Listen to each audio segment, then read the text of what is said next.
Alright, pop culture gladiators, welcome back to the arena. Today, we're diving deep into a cosmic clash of epic proportions, a question that has sparked debates across comic book forums for years. Who would win in a three-way, free-for-all between Green Lantern, Nova, and the Silver Surfer?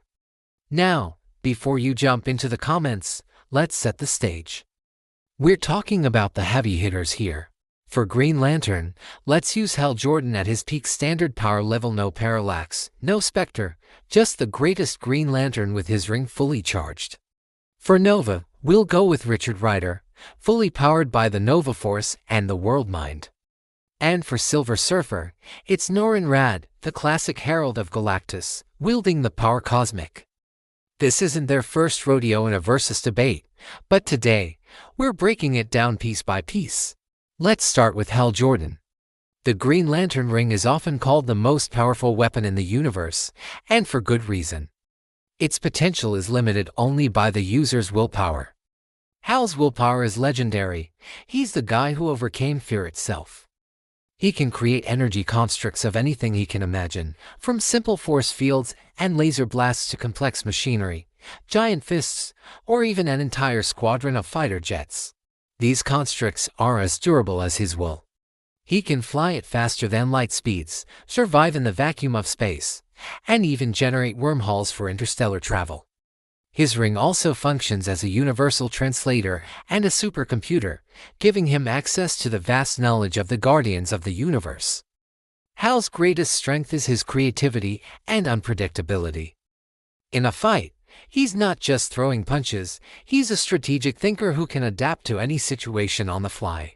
His biggest weakness: the ring needs to be recharged, and a powerful enough blow or a lapse in concentration can shatter his constructs. Next up, Richard Rider, the human rocket, Nova Prime. When Rich is fully connected to the Nova Force and the World Mind, he's an absolute powerhouse. The Nova Force grants him superhuman strength, durability, and flight at speeds that can tear through hyperspace. He can absorb and redirect massive amounts of energy, and he can unleash that energy in devastatingly powerful gravimetric pulses and electromagnetic blasts. He's essentially a living starship cannon.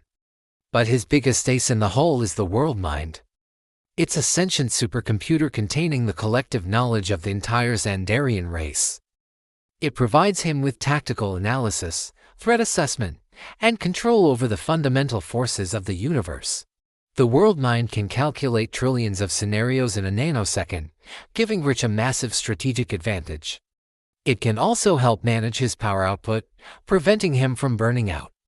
Nova is a one-man army, a perfect blend of raw power and tactical genius. And finally, the Sentinel of the Spaceways, the Silver Surfer. Norrin Radd was imbued with a portion of the power cosmic by Galactus himself. This grants him a level of power that is, frankly, staggering. The power cosmic allows him to manipulate matter and energy on a molecular level. He can transmute elements, create black holes, absorb and project virtually any form of energy, and heal himself from almost any injury. His strength and durability are off the charts, capable of withstanding the crushing gravity of a black hole or the heat of a star. His cosmic awareness gives him a form of precognition, allowing him to sense dangers and energy fluctuations across the galaxy. And his board: it's psychically linked to him, allowing him to travel at speeds that make faster-than-light travel look like a leisurely stroll. The Surfer is, for all intents and purposes, a physical god. His only real weakness is often his own morality and his reluctance to use his full power, as he values life above all else. So, how does this throwdown play out? In a three-way battle, alliances are temporary and everyone is a target. Initially, I see Hal and Rich realizing the Surfer is the biggest immediate threat. The sheer scale of the power cosmic is something they would both identify as the primary problem. Hal would likely try to contain the Surfer, creating complex cages or energy-dampening fields. Nova would support him, using gravimetric pulses to try and pin the Surfer down or disrupt his energy control. They would throw everything they have at him. But here's the problem: containing the Silver Surfer is like trying to cup water in your hands. He can phase through Hell's constructs or simply absorb the energy they're made of. He can manipulate the very molecules of the air to counter Nova's gravimetric attacks. While Hal and Rich are incredibly powerful, the Surfer operates on a different level of physics. He's not just projecting energy, he is energy. He controls the fundamental building blocks of the universe. The Surfer could theoretically end the fight against either of them very quickly.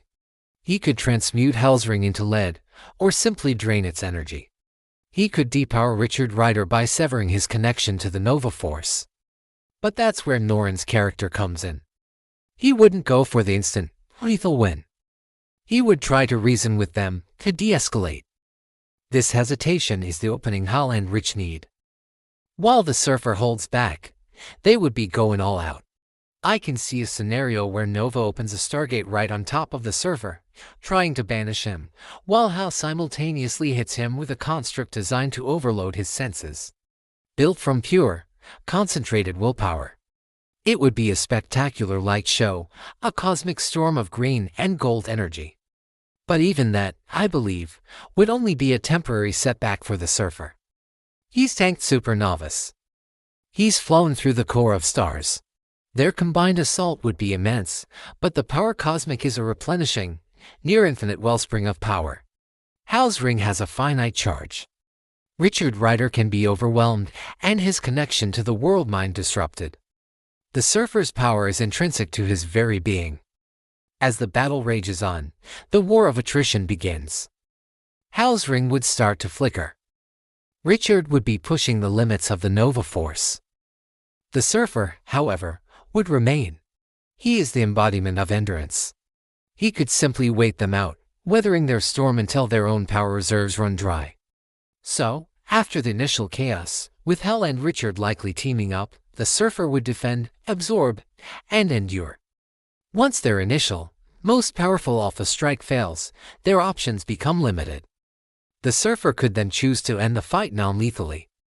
He could trap Hal in a time loop, or encase Nova in an unbreakable shell of cosmic energy. He has 1,000 ways to incapacitate them without causing permanent harm. In the end, while Green Lantern's creativity and Nova's tactical power are immense, they are playing checkers while the Silver Surfer is playing cosmic chess. The sheer versatility and scale of the power cosmic puts Norrin Radd in a league of his own. He can counter anything they throw at him, from energy blasts to matter manipulation. It's a tough pill to swallow for fans of the green and gold, but in this cosmic coliseum, the Silver Sentinel reigns supreme. What do you guys think? Did I get it right, or is there a strategy for Hal or Rich that I'm overlooking? Let me know your battle plan down in the comments. I'd love to hear your take on it. Thanks for watching, and if you enjoyed this cosmic breakdown, be sure to hit that like button and subscribe for more epic versus battles. See you in the next one.